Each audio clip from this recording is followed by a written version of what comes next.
Y sí, la crisis argentina bajo la lupa. Exactamente. Sí. Muy gráfico el video de presentación, informe de lo que vamos a presentar, porque veía en cada una de las imágenes hay revolución, ¿no? Vemos entre los políticos y las cosas que nos pasan, algo que no está tan bien, ¿no? Vemos las imágenes de la justicia también, vemos las imágenes del campo, lo político, lo económico, todo está muy sacudido en la Argentina, incluso el clima, ¿no? Lo que piensa la gente y lo que siente hoy la gente y lo que viene aguantando mucha gente, ¿no? Por eso vamos a analizar ahora y bajo la lupa, pero no nuestra, sino bajo la lupa de la consultora de Surban, Córdoba y Asociados. Y justamente está con nosotros en el estudio Paola Suban, que es de la consultora. ¿Cómo estás, Paola? Gracias por venir. ¿Qué tal? ¿Cómo están? Gracias por la invitación. Bueno, estamos viviendo momentos complicados y ustedes hacen relevamientos, encuestas. Contanos cuál es la metodología, porque ahora vamos a ver mucho de esto que han relevado que llama la atención. Y ya van a ver por qué decimos que llama la atención. Bueno, nosotros tomamos habitualmente y hacemos una medición a nivel nacional prácticamente todos los meses, una muestra representativa del total de la población argentina.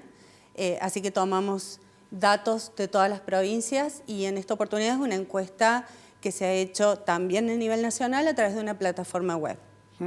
Decimos bajo la lupa de ustedes, vamos a repasar ahora en placas, así nos vas explicando qué es lo que han relevado en estos últimos momentos, estos últimos tiempos. Este es el primer dato interesantísimo, ¿no?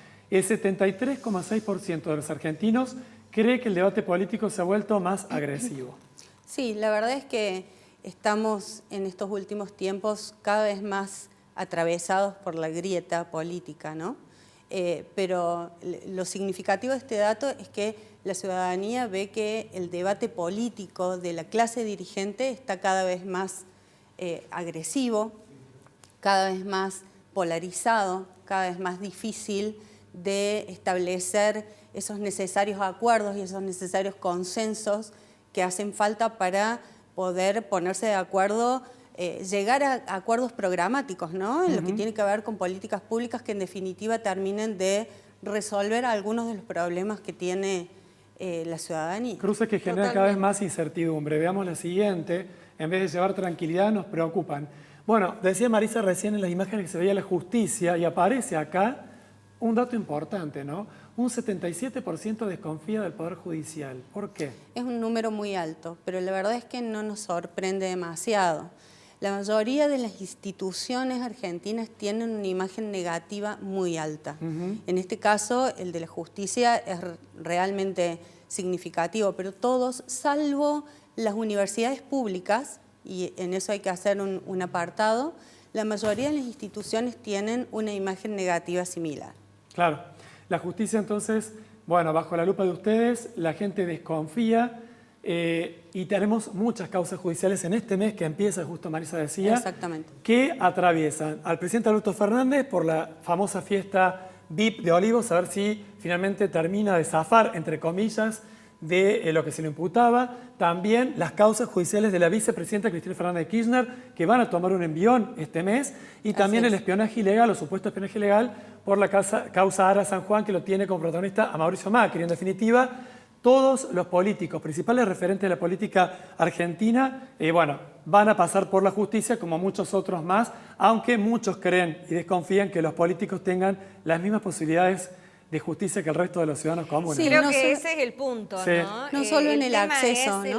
Sí. La independencia judicial, creo que por allí, ¿no? No sé cómo formularon la pregunta ustedes, porque lo que por ahí yo percibo personalmente cuando hablo con la gente de la independencia judicial, como que la justicia no es la misma para unos, para otros, y que también muchos de los que son nombrados en la justicia son cargos políticos muy vinculados a la política, entonces no podemos lograr esta premisa que es importantísima y constitucional de tener una justicia independiente. Sí, la falta de confianza en las instituciones, particularmente en la justicia, tiene como varias dimensiones, ¿no? Donde los podemos medir.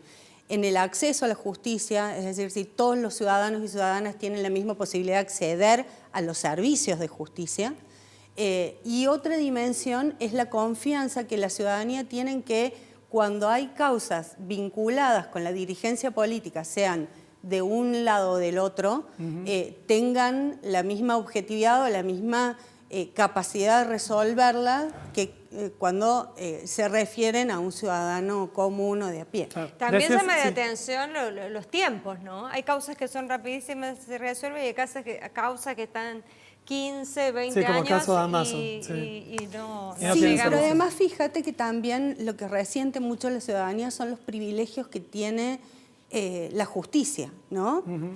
Como también los resienten en la clase política. Los jueces tienen una serie de privilegios, como por ejemplo que no pagan impuesto a las ganancias, como que tienen un periodo de vacaciones extendido que no tiene el común del trabajador, como que tienen sueldos o remuneraciones o jubilaciones de privilegio, y entonces en ese sentido eso también contribuye a generar esta desconfianza que estamos viendo muy significativa en la justicia. Vos hacés desconfianza de muchas instituciones. Veamos cuáles, porque también ustedes hicieron un detalle minucioso de cada una de ellas. ¿Qué tanta confianza tiene usted en los siguientes sectores e instituciones? Las universidades públicas, un 75,7% positivo. Eso es importante, ¿no? Sí. Aunque uno cree muchas veces que no pasa, sigue la universidad pública siendo creíble.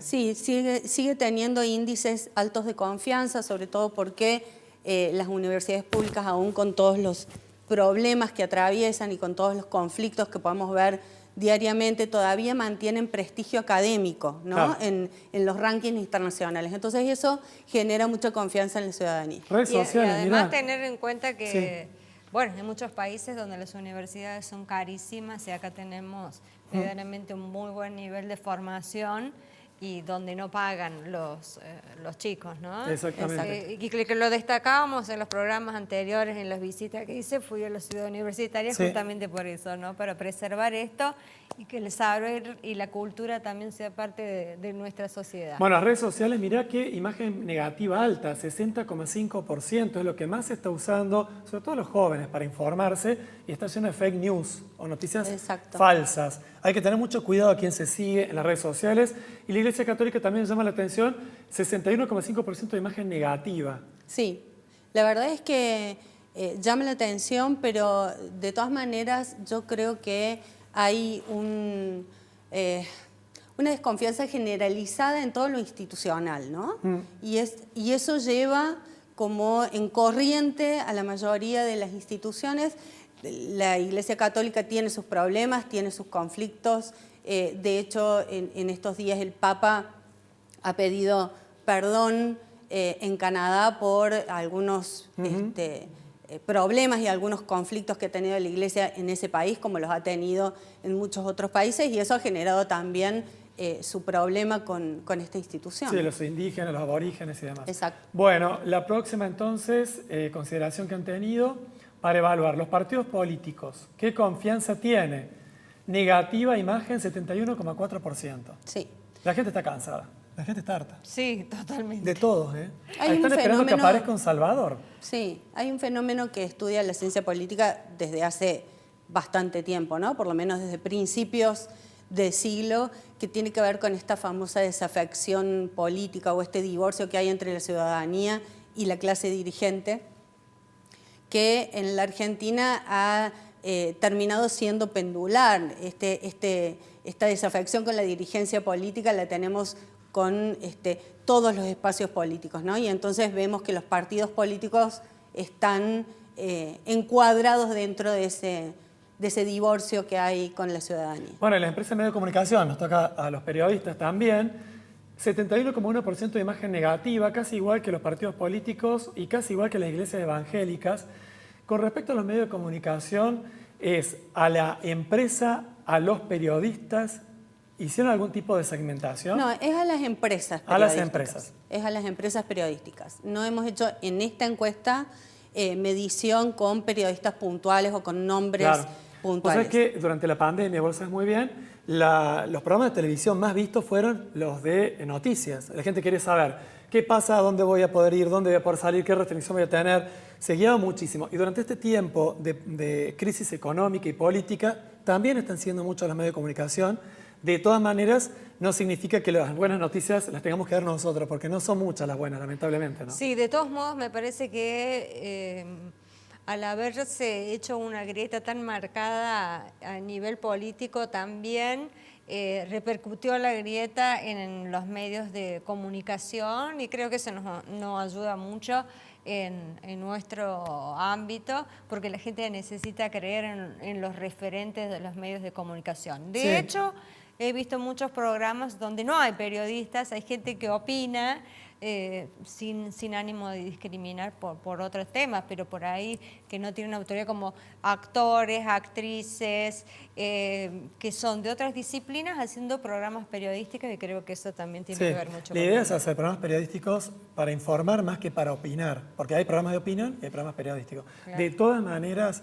hay que decir que los periodistas están en una encrucijada todo el tiempo y constantemente, porque tienen que estar transmitiendo cosas tan negativas que también nos afectan. A nosotros nos afecta transmitir eso. Sí, totalmente. No es que seamos... Es un servicio, y lo tenemos claro, pero también nosotros como sociedad y parte de la sociedad no nos alcanza como a todos y tenemos los mismos problemas de todos. Veamos la próxima placa, entonces. ¿Qué tanta confianza tiene usted en los siguientes sectores? Los sindicatos...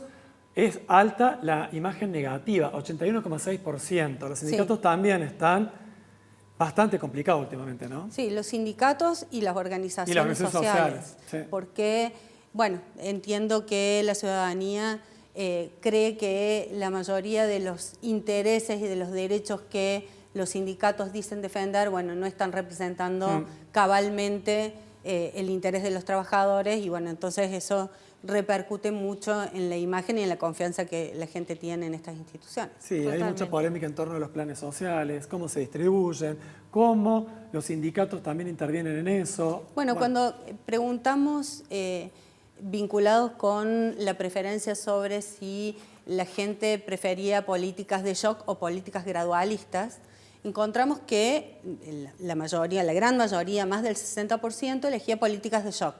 Y cuando empezamos a hilar un poco más fino en cuáles serían las medidas de shock que la gente preferiría para articular un plan económico que le mejore la calidad de vida, una de las medidas más seleccionadas fue la eliminación de los planes sociales.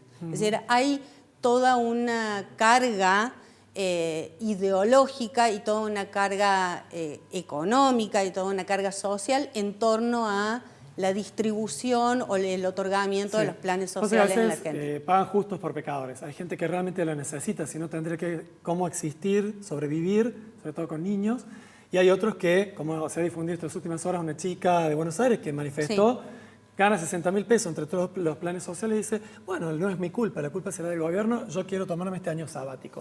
Y ha generado, mucha bronca, ¿no? Claro, hay una parte de la ciudadanía que resiente mucho esas actitudes y hay otra parte de la ciudadanía que en realidad lo que resiente es la falta de control del Estado por parte del otorgamiento, de la distribución, el control de a quién, cómo, en qué condiciones se otorgan los planes sociales, si realmente se otorgan a quienes lo necesitan. Lo hemos hablado muchas veces acá también, que muchas veces se manipulan para las campañas políticas, ¿no? Que no tienen como la intención genuina de ayudar a ciertos sectores que están en la indigencia o en la pobreza, sino que hay mucha manipulación en ese sentido. Sobre todo en campaña, como decís. Bueno, veamos ahora la siguiente placa, y ahora nos lleva a otro ámbito, que tiene que ver con ¿qué aprobación tiene usted del gobierno nacional? De lo que venimos hablando, ¿no? Que hay mucho. Yo lo vi previamente a esto, cuando me lo enviaste, Paola, me llamó la atención, pensé que iba a ser mayor la imagen negativa, 66,5% de desaprobación. 66,5% de desaprobación. Esta encuesta, tengamos en cuenta que es previa a la renuncia de Guzmán. Ah, con razón, porque ahora me parece que esto va a ser mucho más alto, ¿no? Esta encuesta se cerró justo ese sábado que renuncia Martín Guzmán, estábamos terminando de procesar estos datos. Claro. Con lo cual yo supongo que ese número en la encuesta que estamos terminando en estos días se va a incrementar unos puntos más. De todas maneras, fíjate que la imagen negativa se ha venido incrementando se ha venido sosteniendo en el tiempo. Y cada vez peor, el presidente tiene una imagen negativa altísima, la gente no sabe si es presidente o qué es, porque bueno... Esta es la aprobación del gobierno nacional que tiene además implícita una paradoja. Este número negativo es significativo porque cuando preguntamos por cada una de las políticas de manera individual del gobierno nacional, tienen una aprobación realmente alta. Ahora, la gestión general del presidente y su imagen personal están cercanos al 70%. Bien, seguimos viendo las próximas placas. ¿En qué dirección va el país? En la dirección incorrecta, 68,3%. Solo el 21,7% en la dirección correcta. También este es un dato que se viene manteniendo en el tiempo, prácticamente desde julio del 2019, con las medidas más fuertes y más restrictivas de la cuarentena, los primeros tiempos, digamos, los primeros meses de la cuarentena, ese número empezó a subir y se ha mantenido en el tiempo desde ese momento hasta ahora. Si no ha dejado de crecer. Paola, esta coalición no ganaría, por ejemplo, por los números que vemos. Posiblemente no ganaría. Si nosotros pudiéramos proyectar todas las encuestas que hemos hecho a lo largo del tiempo, que son fotos, como una película, podríamos suponer que el desenlace sería como vos mencionas. Y hay gente que está pensando si llegara, ojalá, porque estamos en un país democrático, si llegara a terminar el mandato. Bueno, la próxima. Justo uno de los datos de esta encuesta que estamos terminando ahora tiene un poco que ver con eso. Digamos, el dato esperanzador es que la ciudadanía, más allá de las grietas que nos atraviesan, hemos llegado al consenso de sostener el sistema democrático de gobierno. Claro. Con lo cual creo que es un dato que quizás la ciudadanía lleva un paso más adelante que la dirigencia política, ¿no? Porque hay mucha dirigencia política que está especulando con una salida adelantada del presidente. O un gobierno transitorio, o como me contabas, Marisa, antes del programa, lo hablamos fuera de cámara, lo que dijo Aldo Rico, ¿no? También no lo ocurre. Exactamente. Bueno, para usted, ¿de quién debería depender la administración de los planes sociales del Estado Nacional? Sí, bueno, eso es lo que hablábamos recién, un gran debate porque muchas veces se manipula ese dinero y no tiene, como dije recién, la intención genuina de ayudar a cierta gente, sino de llevar, inducir los votos para un lado o para el otro. Un rédito, ¿no? que es más que de ayudar, es un rédito. Y ahí viene la discusión. Entonces, del Estado Nacional, 63,2%, o sea que no pase por los intendentes o gobernadores, una propuesta que hay piqueteros y organizaciones sociales, 2,3%, muy poquito, y bueno, de intendentes y gobernadores esto nada más surge que como respuesta de alguna manera a la polémica que se generó en torno a los dichos de la vicepresidenta en su última aparición pública, donde de alguna manera fustigaba el manejo de los planes sociales por parte de ciertas organizaciones. Sí, Movimiento Evita sobre todo. Si Evita estuviera viva, lo que pensaría Evita, dijo. Bueno, y además se apuntó, y estoy investigando la justicia, lo que pasa con el pueblo obrero, ¿no? Que aparentemente le cobraría un 2%, que no sería tan voluntario en algunos casos. Bueno, es una cifra importante de plata. Veamos el próximo entonces. Bueno, acá, pensando en el próximo gobierno que asumirá en el 2023, puede ser este, puede ser otro, y en la situación económica de la Argentina, ¿cuál de los siguientes crees que sería el camino correcto a tomar? El próximo gobierno debe aplicar medidas gradualistas consensuadas en toda la sociedad, un 24,1%, no sabe el 11%, y se deberían aplicar medidas de shock, como decías vos, para toda la sociedad, 64,7%. Ahora está pasando que muchos dicen, los anuncios de la ministra Batakis parece que no fueran nada, están esperando algo más importante, algo más fuerte, ¿no? Sí, habría que ver, ¿a qué se refiere con shock, como decías vos? Porque, bueno, hemos recibido declaraciones de Grabois, por un lado, hablando de saqueo de supermercado, y también Rico, que hablaba de un golpe, ¿no? Una organización. Claro, de entonces, shock se estima que sería esa menos palabra, gasto del Estado. Dos puntas extremas, ¿no? Que como diciendo, terminemos con esto a la fuerza, como sea, con armas, con saqueos, por una cosa bastante puede ser una pregunta capciosa. Preocupante, ¿no? E irresponsable. Puede ser una pregunta capciosa. No todos ni todas tenemos la obligación de tener conceptos o conocimientos sobre economía política. Sí. El punto es que las políticas de shock se identifican en términos económicos más o menos con políticas de ajuste, claro, ¿no? De ajuste económico. Y entonces por eso cuando empezamos a hilar más finito y a preguntar si, por ejemplo, usted estaría dispuesto a que le recorten un porcentaje de su sueldo o a que se recorten un porcentaje de las jubilaciones o a que se recorten los subsidios. No ingrese más gente al Estado, como ahora anunciaron. O se aumente el impuesto a las ganancias, o no ingrese más gente al Estado. Bueno, lo que encontramos es que en las únicas dos medidas en las que sí estaban de acuerdo, ese 65% que dice estar de acuerdo con medidas de shock, es con el recorte de los planes sociales, claro, y con el control de los grandes evasores, de las grandes empresas, ¿no? Bien. Entonces, es como...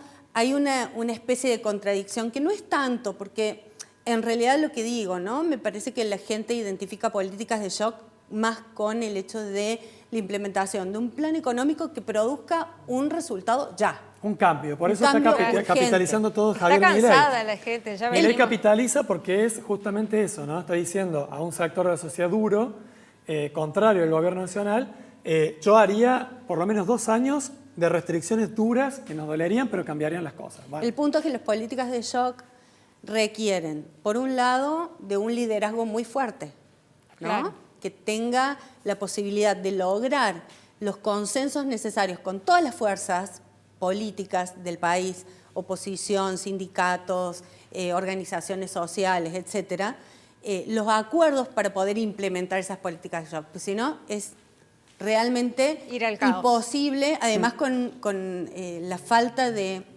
o con los problemas de gobernabilidad que tiene el gobierno actual. Hemos visto su imagen, tanto de la consideración de gobierno como de la imagen del presidente. La verdad es que hoy sería prácticamente esta semana ha habido mucha preocupación, ¿no? Bueno, esto de la visita de la ministra al Fondo Monetario Internacional, que parece que le daría un empujoncito, estabilizó un poco los mercados, pero había como un susto grande de la gobernabilidad, de que no, sí, de estar en riesgo, ¿no? Los argentinos, la mayoría de los argentinos no tenemos dólares, pero estamos en el minuto a minuto pendientes de cuánto sube y cuánto baja el dólar. Es una economía dolarizada, hay muchas cosas que se manejan con el dólar, ¿no? Exacto. Y muchas cosas con los cepos de las importaciones o exportaciones que también se afectan.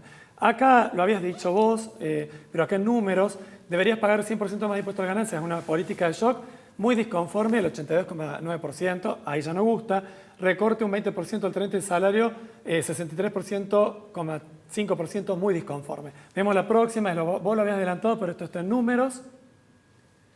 Que se corten las jubilaciones, 88,4% disconforme, que se haga una reforma laboral que facilite el despido de los empleados, 52,4% disconforme. O sea, quieren medidas de shock, pero claro, no medidas drásticas. El ajuste es el otro, claro, no si me toca a mí. No si me toca a mí. Vemos la próxima. También, ¿no? Que sufre un aumento de tasas, el gas y la energía, que ya está pasando cerca del 200%. Por suerte, a eso no llegaríamos. Muy disconforme, 67,7%. Y que se reduzcan drásticamente los planes sociales, ahí cambia. Ahí cambia. 47,1%, muy conforme, ya con números, lo que vos decías, y que se reduzcan drásticamente los subsidios de las grandes empresas 47 privadas. Muy conforme y 20 algo conforme. Es decir, sea, alto. Tenemos prácticamente el 67, casi 70%. Y acá algo parecido, ¿no? Y algo similar ahí, sí. Con los subsidios de las grandes empresas privadas. Y después acá, que se reduzca el acceso a la población a la salud pública, bueno, obviamente muy disconforme, 73,2% la mayoría, y que se castigue más drásticamente la evasión fiscal de las grandes empresas, hay altísimo. 75,7% muy conforme, y al conforme casi que es el total. Sí. Bien, y vemos las últimas placas. Hablábamos de Javier Milei, este fenómeno que a veces sube y que a veces baja en la imagen según cosas que viene diciendo. A veces no tan afortunadas. Muy llamativo, ¿no? El cruce que hace ahí, sí, la roja. Imagen positiva, 31,7%, imagen negativa, 60,6%.